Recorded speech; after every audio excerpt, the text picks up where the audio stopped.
Olá, seja bem-vindo para mais um encontro dos Diálogos de um Rabino. Esse espaço conta com o apoio da Fullwood, da Helbor e da Rossetti. Tem os trabalhos técnicos e a comunicação elaborados por Jairo Roisen. E hoje nós teremos uma conversa mais do que especial.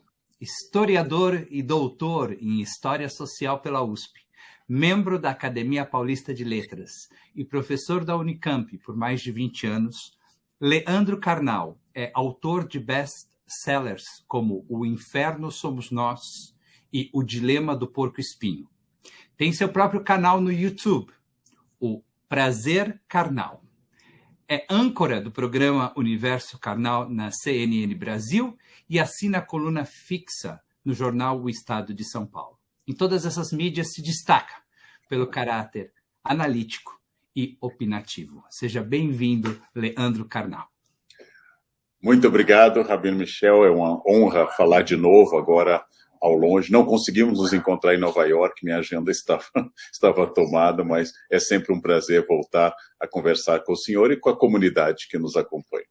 Certamente não será a única oportunidade, porque eu sei que você gosta muito de viajar. Eu te acompanho nas mídias sociais e vejo que você está sempre num museu diferente, descrevendo uma nova obra que você acabou de descobrir ou assistindo uma nova manifestação artística. Então, seguramente, vou ter você por aqui muito em breve, vai ser um prazer enorme. Leandro, eu já tive o privilégio de conversar com você diversas vezes, na frente das pessoas que nos seguem e também nos bastidores, e eu sei o quanto você preza por continuar participando da sociedade de uma forma analítica, de uma forma crítica, de uma forma complexa, né? E a gente está vivendo um momento de eleições no Brasil, eleições em Israel, eleições aqui nos Estados Unidos, e eu queria aproveitar essa oportunidade de conversar um pouquinho com você sobre democracia. Se você pudesse nos dar uma história breve da democracia, desde seu nascimento, e como hoje você enxerga a democracia e os seus desafios. Eu acho que tem duas questões, uma mais ou menos óbvia, da origem grega da democracia, o famoso discurso funerário que Tucídides coloca na boca de Péricles e que fala que a democracia é o governo do povo, é o governo da maioria. Toda a história da democracia ocidental nos últimos 2.500 anos é a ampliação do conceito de maioria e de povo, que passa, por exemplo, a incluir negros, passa a incluir pobres, passa a incluir mulheres, à medida que o voto universal, à medida que o voto feminino e outras questões vão aparecendo. Democracia é como nós ampliamos um direito que, por exemplo, no Brasil de 1824, nossa primeira Constituição, era um direito para homens brancos católicos e que pagassem impostos e tivessem terras, ou seja, excluindo também a maioria. Também na Ágora, né? Também na Ágora era limitado. Bastante, 10% em Atenas, possivelmente 40 mil em 400, mas é claro, se eu for comparar com o Egito, que era um faraó, se eu for comparar com o Império Persa, que era um imperador, ela é muito mais ampla. Mas a democracia, a primeira questão é a ampliação numérica disto. A segunda questão, isso é muito caro à comunidade judaica, diz respeito à convivência com o contraditório. Para quem está muito diluído na comunidade e não tem muito contato fora dela, é uma pessoa acostumada com o contraditório, porque ser judeu é conviver com a opinião contrária. Eu acho que é a única religião que eu conheço em que duas pessoas podem rezar discutindo, enquanto que, na verdade, em outras... Discutir rezando também. Discutir rezando. Em outras concepções, como a que me deu origem, a Igreja Católica, a ideia do dogma e da autoridade, uma autoridade que seja alguém capaz de encerrar a discussão. A gente dizia na Idade Média, Roma locutu causa finita, se Roma se pronunciou, o assunto está encerrado. Esta é outra tradição. Então, por exemplo, Israel nasceu como uma democracia, vive toda a instabilidade que os parlamentarismos têm no mundo, ou seja, trocas de ministros, etc. Uma vez Golda Meir reclamou que era difícil governar um país, eu não sei quantos na época tinha 3 milhões de habitantes, não lembro o número, com 3 milhões de primeiros ministros. É difícil governar um país, mas Israel e a tradição judaica, com todos os seus problemas, eles convivem muito bem com o contraditório. Isto é uma tradição. A tradição no Brasil é que se você discorda de mim, você é meu inimigo. Sendo meu inimigo, nós encerramos o diálogo. Então, primeira questão numérica. Democracia deve envolver literalmente a maioria, coisa que nós atingimos há muito tempo em Israel, no Brasil e nos Estados Unidos. Envolve a maioria. Maioria, por exemplo, do povo brasileiro, a partir de 16 anos, somos todos eleitores possíveis. Mas ainda temos uma dificuldade enorme, considerando que a nossa Constituição é de 1988, nós temos uma dificuldade enorme com o contraditório. É a nossa raiz católica, é a nossa raiz absolutista patrimonial, é a nossa raiz de concentração de renda, é o nosso racismo estrutural, aparentemente no Brasil. Se você não é igual a mim, você é um inimigo. E este hoje é o desafio, não é mais desafio numérico. Nós, hoje, somos uma democracia numericamente expressiva, mas é a contradição. Como é que eu convivo com o contraditório, que todo mundo sabe da área de direito, o Rabino Michel sabe melhor, ainda que sem contraditório não existe julgamento justo.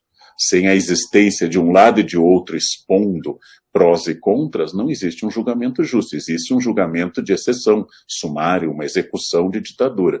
Mas conviver com o contraditório, eu sou bolsonarista, você é petista, eu sou petista, você é bolsonarista, isso está sendo um desafio para o Brasil, porque nós estamos fazendo uma opção autoritária.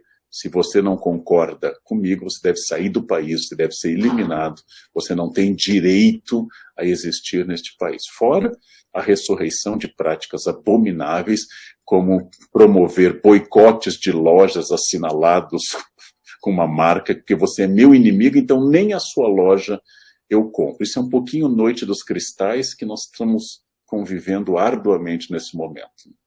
Que, aliás, é recordado nesses dias, Leandro, e um assunto que tem diretamente a ver com o que você está falando, com essa dificuldade da convivência com o contraditório. A democracia, se você concorda comigo, ela passou muito mais a ser medida pela maneira como a gente continua respeitando o perdedor do que da forma como nós seguimos a opinião do vencedor. Ou seja, as minorias numa democracia merecem um cuidado muito especial, porque o fato de você seguir a maioria não significa que a minoria deixa de ter espaço na sociedade. A minoria continua tendo espaço, embora as decisões sejam pautadas pela maioria. Como você vê essa relação entre a maioria e as minorias? É uma questão complexa e muito boa. Em primeiro lugar, existem coisas intoleráveis, seja da minoria ou da maioria. Eu não posso tolerar o racismo, eu não posso tolerar o antissemitismo, eu não posso tolerar a misoginia. Não importa seu partido ou sua posição. Se você é racista ou misógino, se você é antissemita, você é ilegal, você é imoral, além de ser um atentado contra a inteligência. Esses são limites da opinião. É o famoso paradoxo da tolerância de Popper, ou seja, eu não posso ser tolerante com a intolerância. Eu não posso tolerar movimentos neonazistas. Eu não posso tolerar, porque a existência deles é a negação da convivência entre as pessoas. Então, tirando isso, o que for ilegal, que nossa lei já contempla, a lei brasileira já contempla isso, criminaliza o racismo como inafiançável e imprescritível, o resto é opinião. E opinião, doxa em grego, eu tenho que conviver com a divergência. Então, primeiro, como é que eu convivo minorias e maiorias? Essa questão foi colocada por um conservador genial chamado Tocqueville, Alex Tocqueville, que no século XIX, ao visitar os americanos durante o governo Andrew Jackson para examinar o sistema penitenciário americano, acabou escrevendo A Democracia na América, que é um clássico muito importante. E trouxe ali uma questão central das democracias, que não se colocavam nas ditaduras ou nas monarquias absolutas. Como eu faço para conviver com o derrotado, com aquele que perdeu as eleições, por exemplo? E isso é um exercício muito importante e muito bom para ser feito. Nós temos eleições, por vezes um grupo cai, outras vezes outro grupo sobe. Eu tenho adversários políticos, mas eu não tenho inimigos. Então, assim, se eu pertenço ao partido A ou B, ele é um adversário. Um inimigo seria alguém que nega a minha existência. Alguém que não permite que eu exista como católico, como judeu, como negro, como mulher, o que for. Se ele nega a minha existência, ele é um inimigo. E inimigo a gente promove guerra. O inimigo é alvo da guerra. Mas, se ele é um adversário político, que concebe que o Estado deve estar mais presente na economia ou menos presente, ele vai enriquecer o debate. Chamamos a isso tolerância ativa. E este é um exercício que nós, brasileiros, todos fazemos mal. A convivência com a diversidade, o espectro ideológico. Então, quando eu estou discutindo com alguém e a pessoa me manda ir para outro país graças às minhas ideias, que é muito comum hoje em dia, se você fala de justiça social, alguém manda você ir a um outro país, morar lá, é muito curioso, porque significa você não pode conviver neste país se a sua ideia for diferente. Isto é fatal para a democracia. E o que nós estamos estudando hoje, muito além do que Tocqueville falava no 19, é como a própria democracia pode, através do voto aberto e direto, a democracia pode ser inimiga de si mesma. Como é que ela pode conviver com esse que Bergman classificou no seu lindo filme O Ovo da Serpente? Como é que ela pode conviver com o germe da sua destruição? Esse é o nosso desafio. Não mais um golpe como o Putsch da Baviera, como um golpe nazista querendo derrubar a democracia de Weimar. Não mais um inimigo externo querendo fechar o Congresso, instalar a ditadura. Isso passou um pouco de moda, geralmente. Mas como através do voto eu quero implantar sistemas excludentes. E isso é um risco para a democracia muito grande, tratado por muitos especialistas no Brasil e nos Estados Unidos. E a comunidade judaica, ela foi minoria em todas as sociedades que ela viveu, né? Então, ela teve que buscar formas de fazer sua voz ser ouvida, sem nunca ter sido maioria nas diferentes sociedades, seja nos países árabes, seja na Europa Oriental, onde quer que os judeus tenham se estabelecido. No Talmud, existe um esforço muito grande de se preservar as vozes minoritárias. O próprio Talmud pergunta por que a gente não apaga a voz do vencido? Por que a voz daquele que foi derrotado não é deletada da memória dos anais da história? E a resposta do próprio Talmud é que aquela voz que é irrelevante hoje, ela pode um dia passar a ser relevante e ser resgatada. Então nós precisamos que as minorias continuem falando. Nós precisamos que as minorias continuem se manifestando, porque aquilo que não faz sentido eventualmente para o agora pode passar a fazer sentido no futuro. E a gente pode querer olhar para trás e falar, nós queremos trazer aquela opinião um dia que foi vencida, porque ela faz mais sentido para o desafio que hoje nós enfrentamos. Existe uma passagem, eu creio que é Levítico, mas o senhor pode me corrigir, em que há uma lembrança de Deus na própria Torá, que você foi estrangeiro no Egito. E se você foi estrangeiro no Egito, não se esqueça que ao chegar a Israel, você também tem que respeitar o estrangeiro. Ou seja, eu acho que é Levítico que recomenda isso. Então, é uma lembrança muito importante. Nós temos tradições autoritárias em todas as religiões. Nós tivemos ditaduras apoiadas por todas as religiões, ateus inclusive. Tivemos grandes ditaduras de ateus, como a União Soviética ou China comunista. Tivemos teocracias, como o Irã, ou temos ainda teocracias. A grande questão é esta: você diverge do meu governo, do meu pronunciamento no parlamento em Israel. Isto não é um problema. Agora, você nega que eu exista como Estado e como sociedade, isso é um problema. Você não concorda que a gente deva tratar de gênero, por exemplo, no Estado, etc., ou que eu possa supor que não haja apenas 2 gêneros na espécie humana. Não é um problema, porque essa questão é complexa. Agora, você quer me eliminar porque eu não pertenço ao gênero que você considera o correto? Isto é a pior herança do nosso autoritarismo. Então, essa convivência com aquilo que não é fora da lei ou fora da ética, com aquilo que não é explicitamente fora da lei e da ética, essa convivência é um aprendizado. E nós estamos nas escolas hoje aqui no Brasil, os professores estão com dificuldades, porque os alunos já vêm marcados por uma polarização que é implantada neles. O ódio tem que ser ensinado, o ódio não é natural. Eu não sou um robesiano, eu não acredito na maldade natural da espécie humana, então o ódio tem que ser implantado. E esse ódio está chegando à sala de aula. E isto está sendo muito difícil. É preciso uma educação para a paz, uma educação para o diálogo. E, de novo, entendendo, quem discorda de mim não é o meu inimigo. Qual é o principal problema disso? Algo tratado por muitos filósofos, o ódio da identidade, ou dizendo de uma forma popular, o ódio é um lugar quentinho. E o ódio estabelece que eu não tenho nenhuma responsabilidade. Isso foi usado muitas vezes. Não sou eu, a Alemanha, que estou em crise, são os judeus, depois da Primeira Guerra, que exploraram a Alemanha. A gente não perdeu a guerra, a gente foi traído. É esse movimento que faz que a Alemanha não queira. Quando eu posso culpar, estabelecer uma expressão que, curiosamente, é de origem judaica, um bode expiatório. Quando eu posso criar um animal que concentre os pecados do povo no Yom Kippur, eu resolvo tudo. Por isso, o ódio é um lugar quentinho. O ódio é um lugar agradável.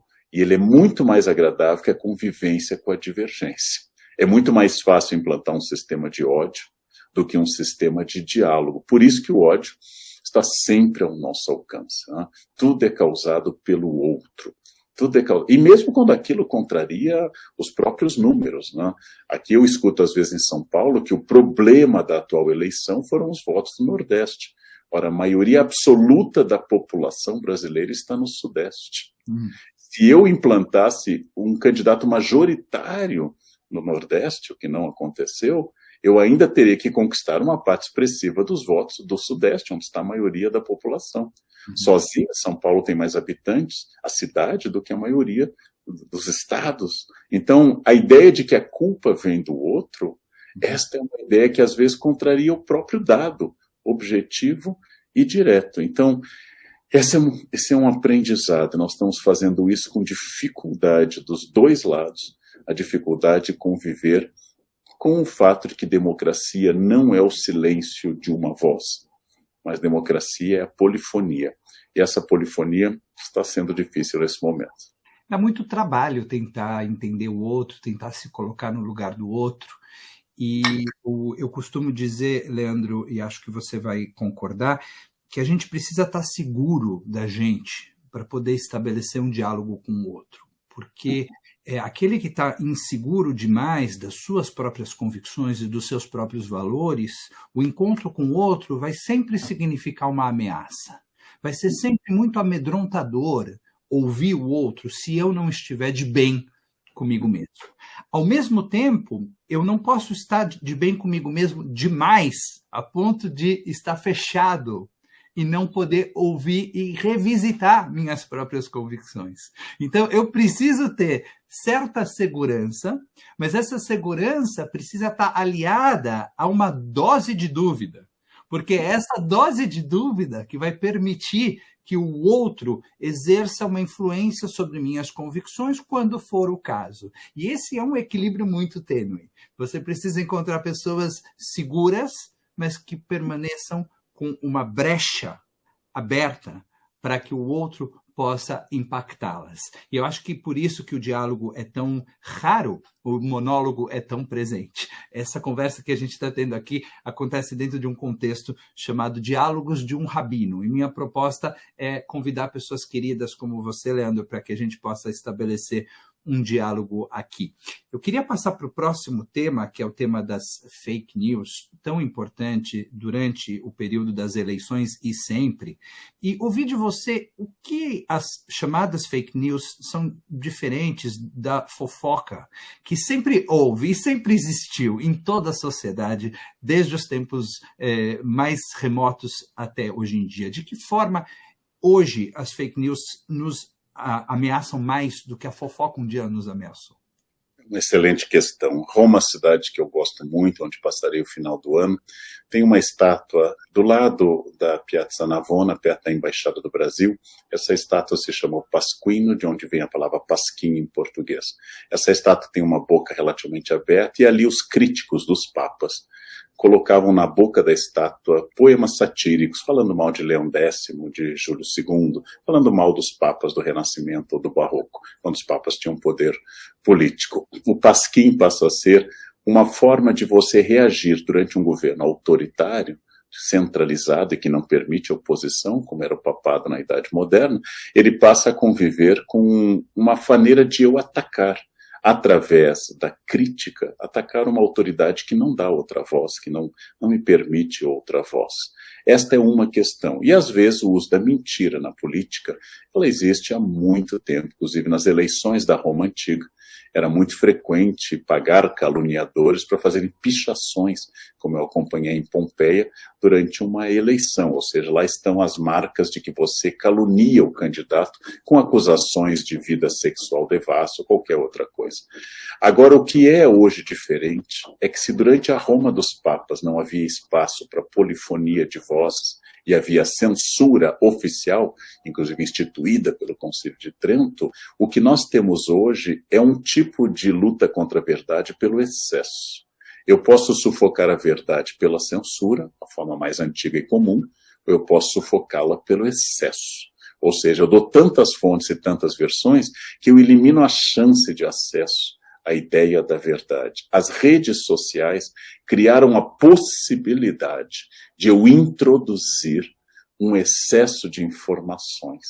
Hoje nós estamos assistindo no Brasil pessoas que se informam pelo grupo de WhatsApp.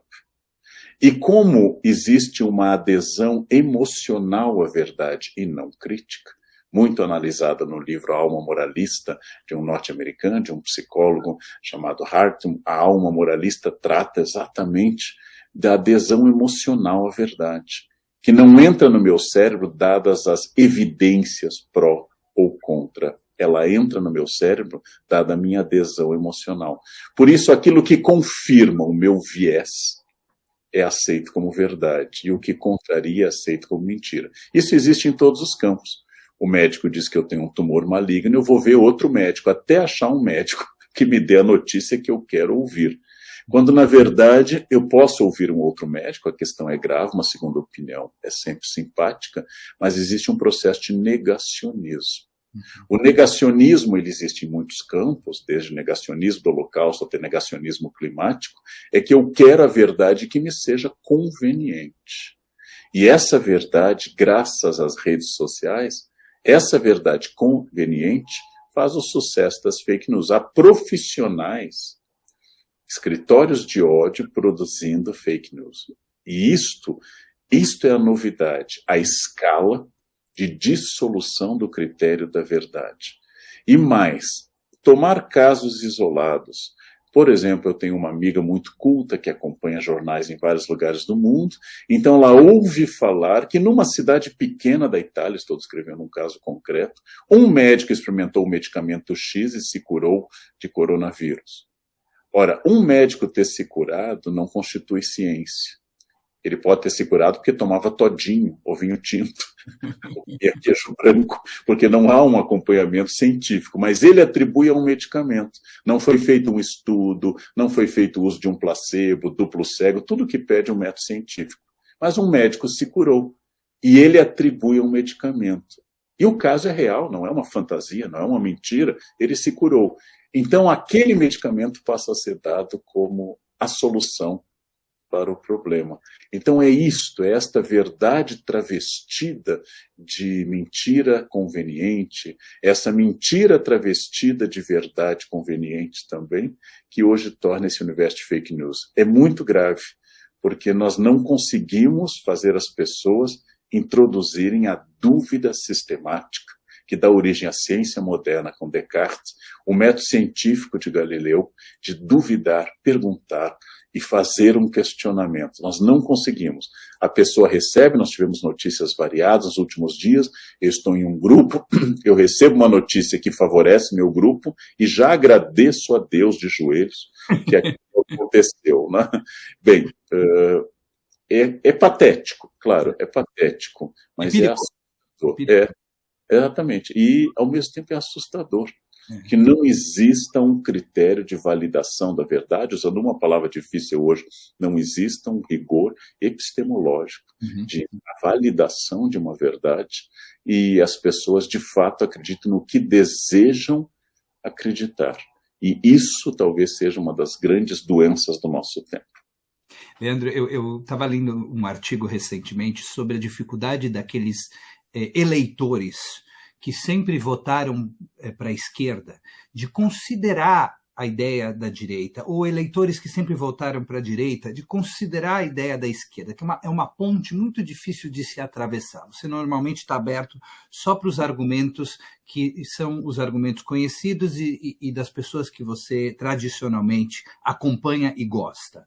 E um psicólogo do desenvolvimento explicou isso, dizendo que para sobreviver os animais e nós também tivemos que limitar o quanto a gente cheira, o quanto a gente ouve, o quanto a gente vê.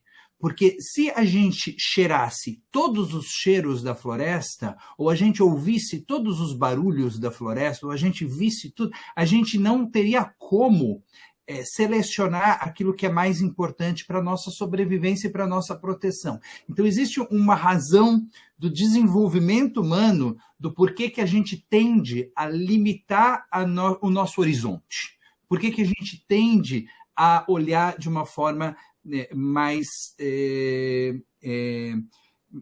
mais limitada aquilo que está à nossa volta.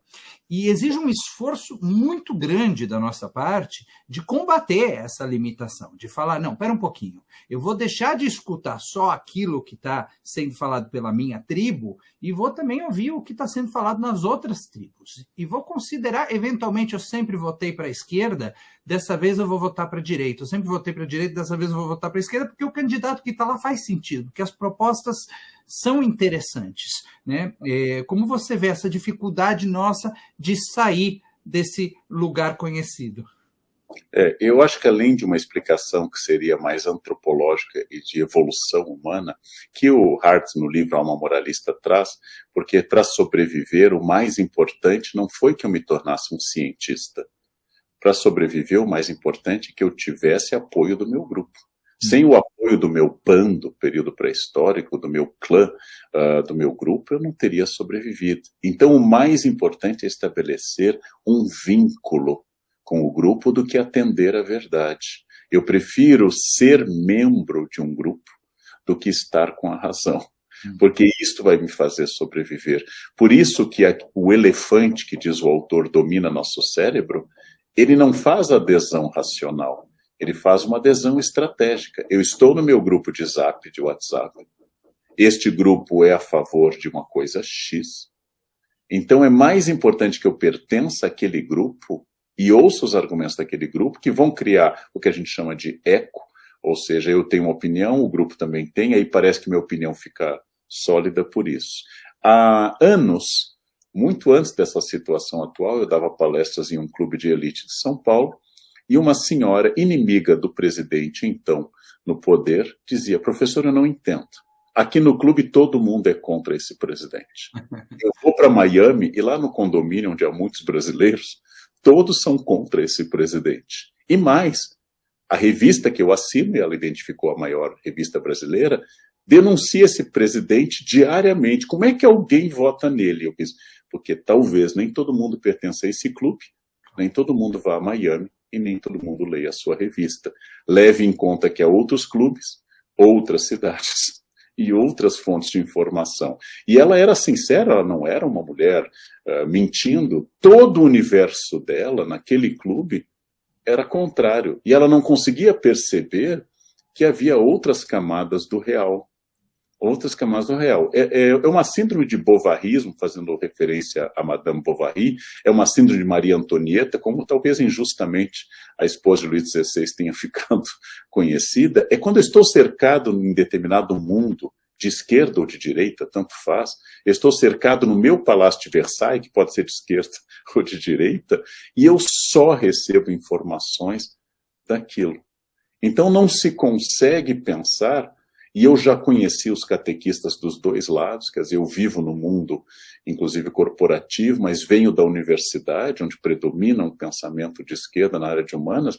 Eu vejo dos dois lados o dogmatismo, incapazes do diálogo, incapazes de perceber outra questão.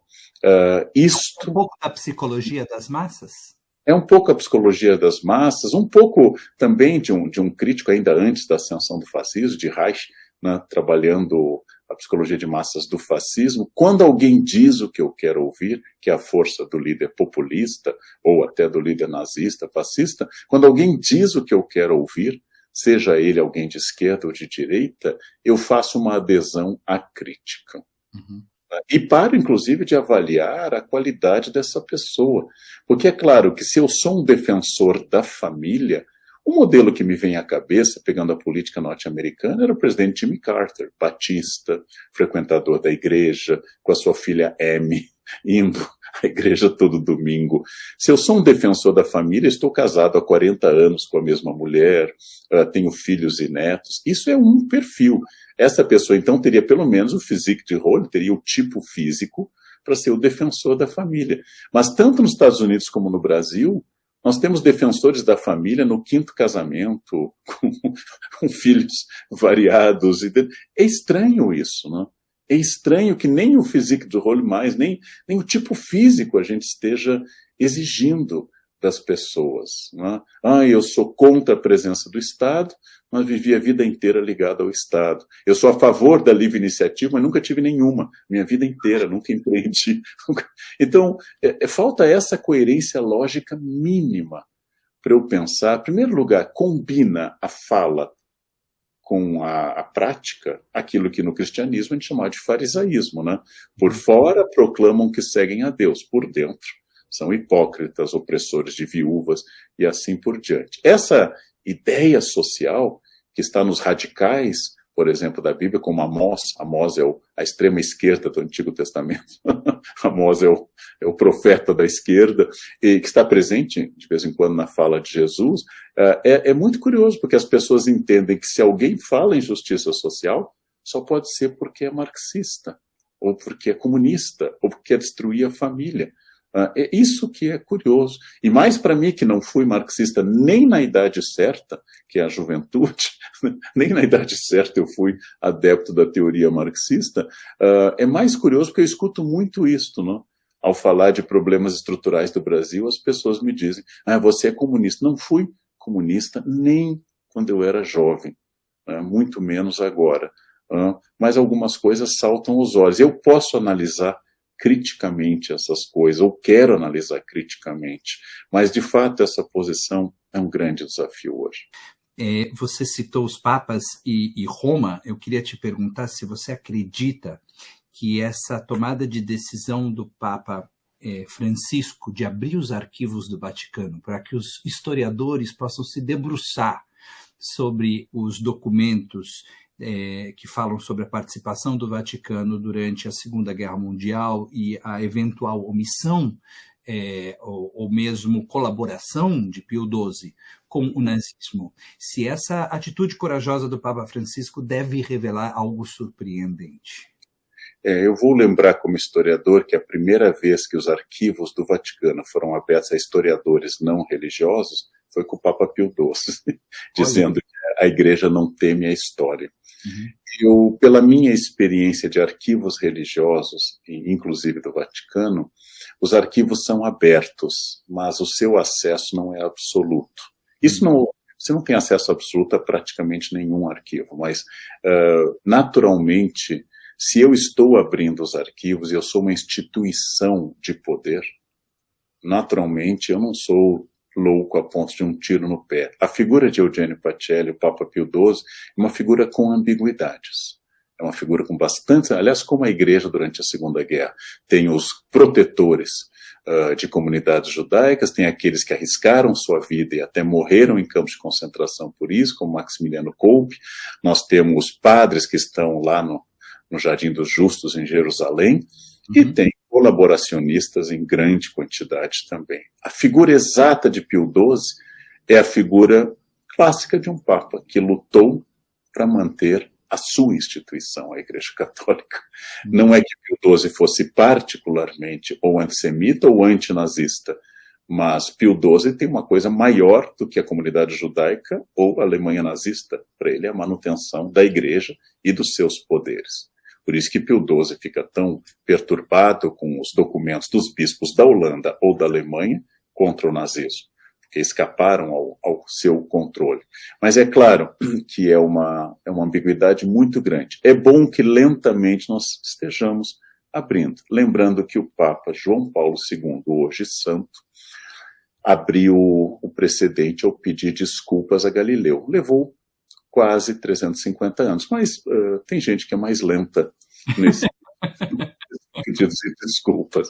E temos exemplos assim complicados a esse respeito. O Papa Pio IX, que também foi alçado aos altares, tem participação terrível em casos, Pio IX do século XIX, em casos de antissemitismo, especialmente no sequestro de uma criança de uma família judaica no XIX, em Bolonha, eu acredito. E são casos típicos do XIX, quando o antissemitismo se torna uma teoria com pretensão, inclusive científica, e é uma coisa que arranha a figura de alguém que você imagina, um beato ou até um santo da Igreja Católica. Mas, como se disse muitas vezes, o antissemitismo, ou o antijudaísmo medieval, ele está diluído na prática da Igreja. É um longo processo.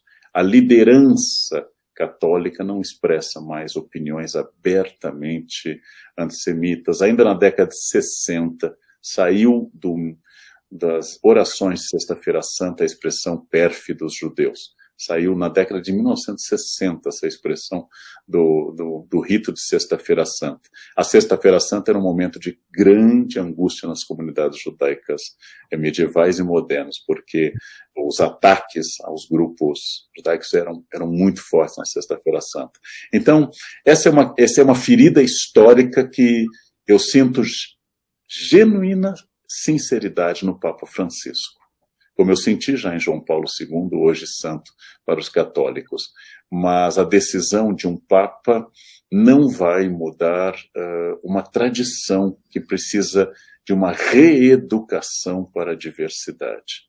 E essa reeducação é um processo de muitos anos, mas que bom que já se pode frequentar todo o corpo documental dos arquivos de Pio XII. E o Papa Francisco, na realidade, assim como o João Paulo II, deram sequência ao trabalho do Papa João XXIII, que conclama e forma o Concílio Vaticano II, que modifica a relação da Igreja Católica com a comunidade judaica de forma muito, muito significativa a partir de então, né? E tudo isso veio na esteira do Holocausto, da Segunda Guerra Mundial e da postura polêmica, para dizer o mínimo, da Igreja durante os anos sombrios do Holocausto. Você deu aula de História no Colégio Judaico, no Colégio Yavne.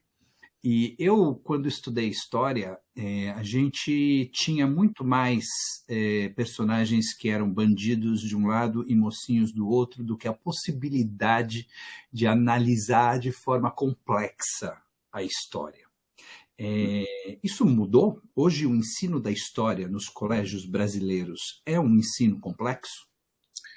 Deveria ser, é claro, esse é o ideal. Fazer uma leitura maniqueísta do bem contra o mal é adequada aos contos de Hans Christian Andersen ou dos irmãos Grimm, mas é ruim para um historiador profissional. As personagens contêm ambiguidades. As personagens humanas, me incluindo, elas são ambíguas.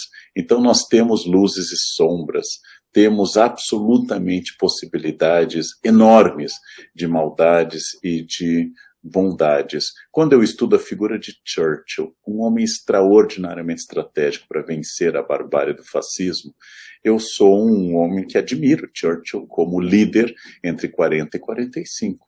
Mas eu também sei das falas, escritos e ações racistas de Churchill, colonialistas, violentas, com comunidades, por exemplo, do Império Britânico. Este é Churchill, o homem que nos ajudou a salvar da barbárie de Hitler e matou muita gente em nome de uma pretensa superioridade branca e do projeto colonial britânico sobre o mundo. As pessoas têm luzes e sombras. Shakespeare é o escritor que eu mais admiro no mundo. Shakespeare é misógino, Shakespeare tem traços anti-judaizantes, Shakespeare é autoritário e desconfia da democracia do povo e é a favor de um governo sábio e esclarecido de um rei absoluto. Este é Shakespeare, quer dizer, as pessoas contêm suas ambiguidades. Nós não podemos sacralizar a figura de ninguém. Todas as personagens contemporâneas que eu estudo, leio biografias, elas tomam as decisões possíveis na sua época, né? Davi Ben-Gurion, eu citei aqui Golda Meir, General Moshe Dayan, todas tomam decisões dentro da sua época. Algumas dessas decisões elas ficam datadas, não? E algumas dessas decisões, à luz de outra época, são mais complicadas. Nós perdemos muito quando nós canonizamos uma personagem histórica. É muito bom para os alunos que eles estudem as ambiguidades, que eles estudem como nós temos dentro de nós muitas possibilidades e parar de santificar, a gente chama em história de leitura agiográfica, leitura como se fosse a vida de santo, em que aquela personagem é perfeita. Não, ninguém é perfeito. Todas as pessoas contêm sua própria sombra, né? E a psicanálise nos ensinou muito sobre isso, né? Que quanto mais alguém se esforça por ser bom, é sinal que sente dentro de si uma culpa muito grande. Então, seria muito bom para a história dos alunos no ensino médio fundamental, ou de qualquer outra prática histórica, parar de santificar personagens. As personagens são. E se eu sou contra ou a favor, isso é irrelevante. Mussolini, entre 1922 até sua morte, mudou a história da Itália. Se eu o odeio, se eu sou tolerante ou até gosto dele, como hoje tem na Itália quem goste dele, isso não vai mudar o fato que ele é uma personagem histórica que mudou a história da Itália profundamente. Então, minha relação com Napoleão, com Alexandre Magno, com Hitler, Mussolini, Getúlio Vargas, não é uma definidora da qualidade dessas pessoas. Mas, é claro, tecnicamente, ao analisar a extensão da violência consentida por ditadores como Stalin, Pol Pot ou Hitler, ditadores de esquerda e de direita, eu estou mostrando aos alunos que aquele tipo de discurso e aquela prática conduz à morte. Mesmo que eu não esteja julgando, eu tenho que mostrar que existem valores, e a vida é o maior de todos os valores. Querido amigo Leandro Carnal, muito obrigado mais uma vez pela tua disponibilidade e por essa aula deliciosa. Eu é que agradeço, é um prazer conversar tanto com o senhor quanto com a comunidade que nos acompanha. Obrigado. Até uma próxima.